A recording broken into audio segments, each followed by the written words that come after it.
there's just a couple of things that I want to touch on. The first of which is excuses versus reasons. Now, with excuses, we can find it really easy to justify them because we will find a way to prove our narrative's true or to move away from the thing that's the hardest to do or from discomfort. And also because it's so easy to fall back into old habits. And when you fall back into old habits, it's like, okay, I know this, I know the outcome, and that's what your brain likes. So it becomes really easy to justify those excuses. But there are also valid reasons. And you need to be able to, clarify whether what you're giving is an excuse or a reason that is, getting sick, moving houses. That is a valid reason for you to be a little bit scattered with your training, for you to be a little bit scattered with your nutrition. But the biggest thing that I always try to establish with my clients, which is, I'm going to say this loud and clear, it is normal for it to take time to develop what I'm about to talk about, because you're not going to have it the first time you struggle. You might struggle a few times before you can establish this, because you grow through your struggles. And if you approach the struggle, the failure, the slip off, and if you see off track as actually being part of the journey, because there's no off track, on track. It's life, and life is messy. Life is going to come up with slip-ups. Life is going to throw shit at you. And the more that you see it is on and off track, the more you're going to fall off track. Because if it's not my way, it's the highway kind of thing in your head. So that's the first thing to establish. But if you can actually see the positives of the failure and learn from it, learn what not to do, learn what to do, then you can turn that failure into, okay, I learned this from there. Maybe sit with the emotions. A lot of people find so much discomfort in sitting with their emotions. But if you don't get clear around what it is you're feeling around there, and if you don't deal with it, it's going to keep showing up. Because until you deal with something, it ain't going to go away. You need to work through it. So whatever that emotion feeling is, sit with it. Question it. It can be really hard to do on your own, which is why I'm always asking questions with my girls. And the more introspective you are, you might not be ready the first time around, and that's okay. Because until you're willing to slow down and sit with it and realize this isn't a race, you're going to find it harder and harder for you to actually sit with those feelings. And you won't even know what to feel it the first time. When I was trying to deal with my own crap, a while ago, going through stuff, it was hard because I didn't even know how to describe the emotion. And even now emotions can come up and I don't know how to describe them. But over time, I become more familiar with them because I allowed myself to sit in them and see where they're showing up and how they're showing up. And I try to facilitate it in different ways. But anyway, that aside, when you work through enough of those falling off track things, the better you are to actually realize that, okay, so this is the situation, blah, blah, blah. But what I'm trying to say is the more that you go through those in a positive light, the easier it is to figure out what it is you need to do to keep moving forward, even if it's just mentally. Because you can be stagnant in the same place. You can probably, quote unquote, go backwards, one step back, whatever you want to call it.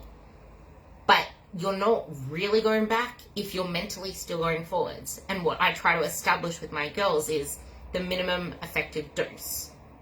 And I think someone else coined that for training, but I'm coining that for your behaviors and life in general.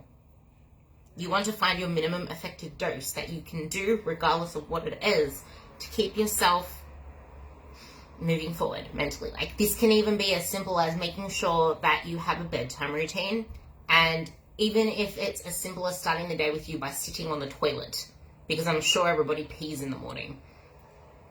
Yes, I'm going to mention the toilet. But it can even be just taking longer, sitting on the toilet, and sit with yourself, sit with your thoughts. Because that's still time to yourself that usually you're probably rushing about, oh, I need to hurry up and pee, oh, I need to hurry up and do this. Whatever it is, start and end the day with you and bookmark your day. That's the most important part. And then anything else, like for me, I can't have a day without movement. I only train 4 days a week, but I will get in my steps the other days. That is another non-negotiable for me. I don't even have to include the fact of eating veggies and drinking water, but a lot of you guys would need to have those as your minimum effective, because if I'm dehydrated, I'm miserable, I feel weak, I feel brain foggy, I probably want to lie down in bed all day. I don't know, because I don't let myself get to that point, because I'm just someone who always drinks. That's why I have these, and I only can drink out of a sippy top. Don't judge me. But yeah, and I eat a lot of veggies anyway, so that's never an issue for me. But I know that makes me feel good. And we all know that you should be prioritizing protein, because if you're not prioritizing protein, you're going to have cravings, you're going to overeat, shit hits the fan when you're not eating enough protein.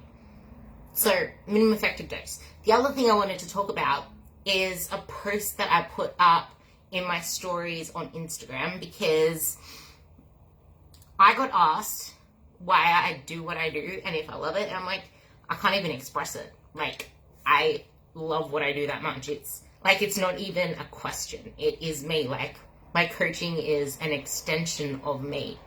I love what I do. It's my passion, it's my purpose. And I'm like, I want to be a role model, to be a positive influence to mums out there.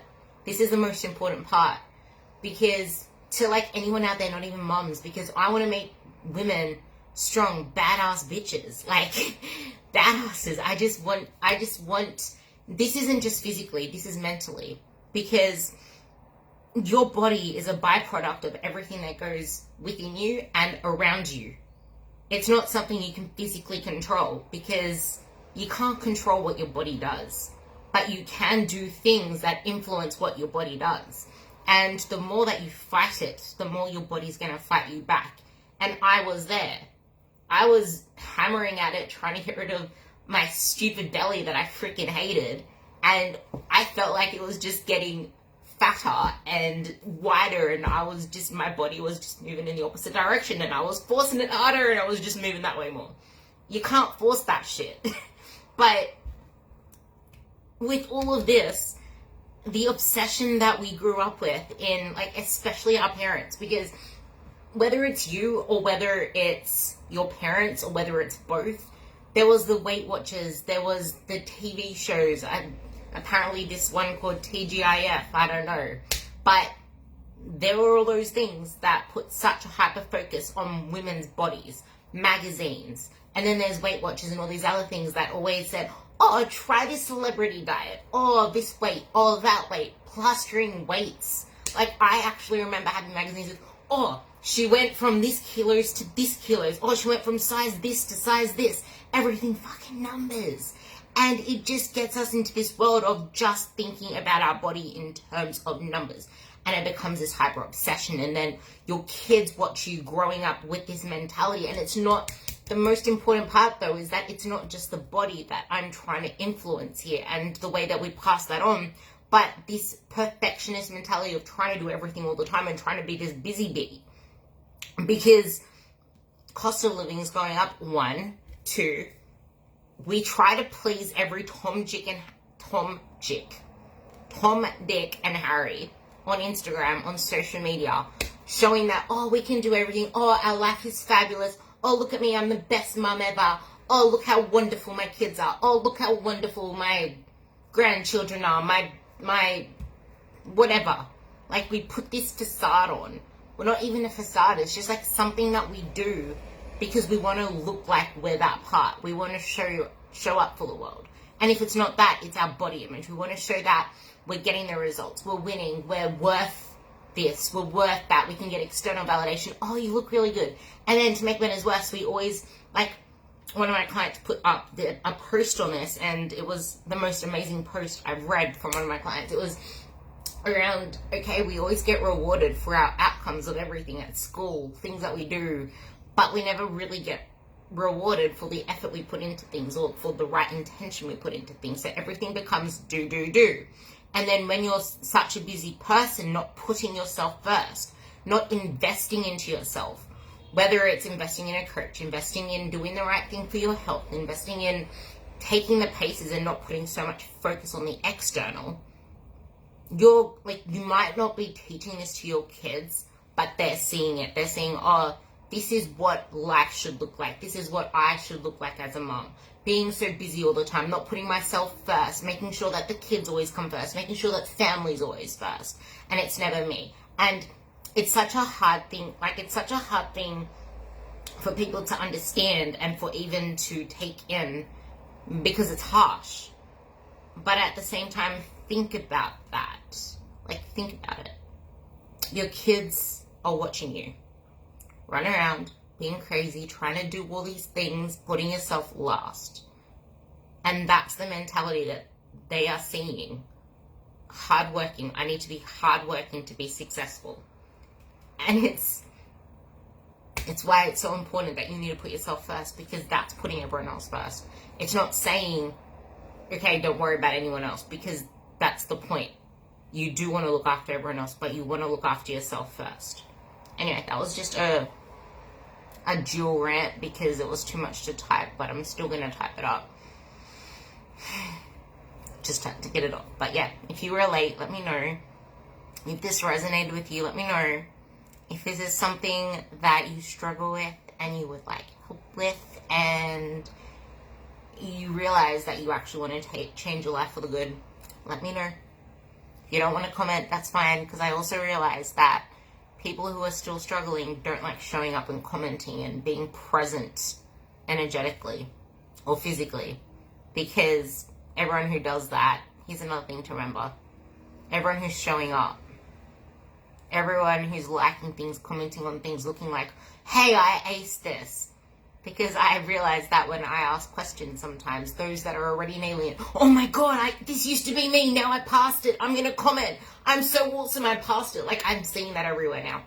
No one who's actually still struggling speaks up, shows up, because it's a shame.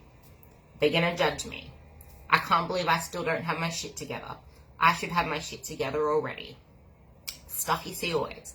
So I know that sometimes you don't want to speak up, but you don't have to always speak up in public. You can message me, but I also want you to sit with it, because it's hard putting yourself first a lot of the time when you have other people to look after. It's hard putting yourself first when you have a habit and a lifestyle and history of always putting yourself last. And if you're someone who gives so many shits about other people, kids, whoever it is, I'm just speaking in general terms, because this can even be coaching in my clients. But if all you remember is the guilt you have and it's just all you know, it's harder to detach from that. And it's okay, but it doesn't mean that something that feels hard is wrong. You just need to be aware. And for any clients who end up listening to this, make sure you go check the post I just put into the inner circle and read through those images that I put up. And remember that the only thing that holds you back, there is no wrong in ego if there's awareness with it. Because the only time ego is harmful is when there is a lack of awareness. Because the ego wants to cling to an identity, and that identity may not be serving you. And I know many people who are still stuck in the same cycle of emotionally eating, overeating many days, and then undereating other days, and then trying to punish themselves and trying to undereat, and just trying to get rid of all the belly fat and all their fat because I've been doing this for years and blah, blah, blah. Yeah. Thank you for reaching out, Nikki. It's energetically showing up, and it's actually massive awareness when you make yourself speak up for that, because I'll speak up. I always speak up. You can feel like you have it, and it's been me a lot of times too, but then the first time Corona hit was an example. But you can have everything going in a line, you can start feeling confident in everything you're doing, and before you know it, public holiday. Before you know it, another public holiday. And I've seen it. People fell off. And another girl who, I don't know, I'm going to make sure she listens to this, that I saw, she only just started doing everything amazingly and focusing on how well her training was going and doing things consistently until she caught COVID. And then before she knew it, her boyfriend got it. And they were in lockdown for too long. And she hasn't been back on track consistently since. And I saw it. And I still see it. And it's normal. And it doesn't have to be the end of the journey. Everyone thinks that they're stuck like a tree. You can always change that. But you need to be okay with knowing that there is no timeline. And you have to be willing to get uncomfortable, because it's in the reaching out and the willingness to be vulnerable and work on things, because you know that you want this better life, because there is more out there and you can show up better. But the more that you consistently compare yourself to how well everyone else is doing, the less you're going to give yourself any benefit of the doubt. Because you'll just feel like you're never going to get there. Because everyone else you see is doing well. Literally. And the more that you are immersed in wanting to change your body, the more you're going to see people doing well, because that's what's going to start taking out over your social feed. Like me, for example, it's all I see. Go into the supermarket and you see how unfit and overweight people are, how hunched over people are with their postures. People stumbling about like they can't even walk with strength in their legs. And you don't see that shit in our world most of the time. And in our world, I mean the fitness world. Because fitness people aren't really frail and old like that. You know what I'm trying to say. But we don't think ahead that far. We don't think, oh, what are we going to prevent when we're older? What are we going to save money on when we're older? And the shit that I see people spend their money on, like, I was just talking to someone who lost impatience and learnt the hard way, and now spending shitloads of money on gastroscopy, colonoscopy, and all this other bullshit, because he left to go chase another endeavor and now came back. That what price is worth it? It's definitely not going to be your health. And stress is one of the biggest things that leads to an early death, because your body ages through stress, quite literally. There is good stress and bad stress. Exercise is a positive stress. And something else that people don't realize is it gets harder and harder, not impossible, but harder and harder to build muscle and harder to lose fat as you age. And the more that you spend your younger years, and by younger years, I mean under 45, under 40. By the time you get to 40, yeah, it does get harder, but you have up until you're 45 to really make the most of it. But the more time that you spend up until 45 chasing calorie deficits, chasing dieting, training like a bloody idiot, doing WODs and circuits and dumb shit, and not focusing on building muscle, that's cool to stay fit. I'm not calling it dumb in that way. That's cool to get fit, but it's not building the muscle that you need to live a longer, healthier, more vitality. A life of more vitality. There's your English. See? And you get more confidence to be freaking imperfect in the way that you say things and act out things, because I don't give a shit anymore like I used to, but I don't. And that's something that this lifestyle gives you, because you know that you are you and you're authentically you. And there's nothing at all wrong with you being authentically you. Okay? Any clients who end up listening to this, make sure you go and check out the post I put in the inner circle. And anyone else, remember, reach out in my DMs, to someone else in their DMs, or in public. It doesn't matter. Just know you're not alone and you have the power to change. No one else can change for you. And just because you sign up with a coach or a program or download something online, doesn't mean that you're going to change miraculously, and you won't, because you still have to do the work. And you can do all the physical work that you want, but you still won't change, because the real work is within. And until you're doing the work within, the work without will only be temporary. Any of my girls know that. That's why check-ins are the least important thing to me. It's the stuff that you come to me with in between check-ins. It's the stuff beyond the training and the diet. I said that right. I usually say nutrition and diet. Same thing. But it's the stuff beyond the training and the diet. That stuff matters, which is why I invested so much into being the best that I can in those areas. But it doesn't matter if you keep falling off track, if you keep getting inconsistent, if you keep emotionally eating, if you keep freaking out because you're not chasing numbers on the scale anymore, and that's what you attached success to. Think on that.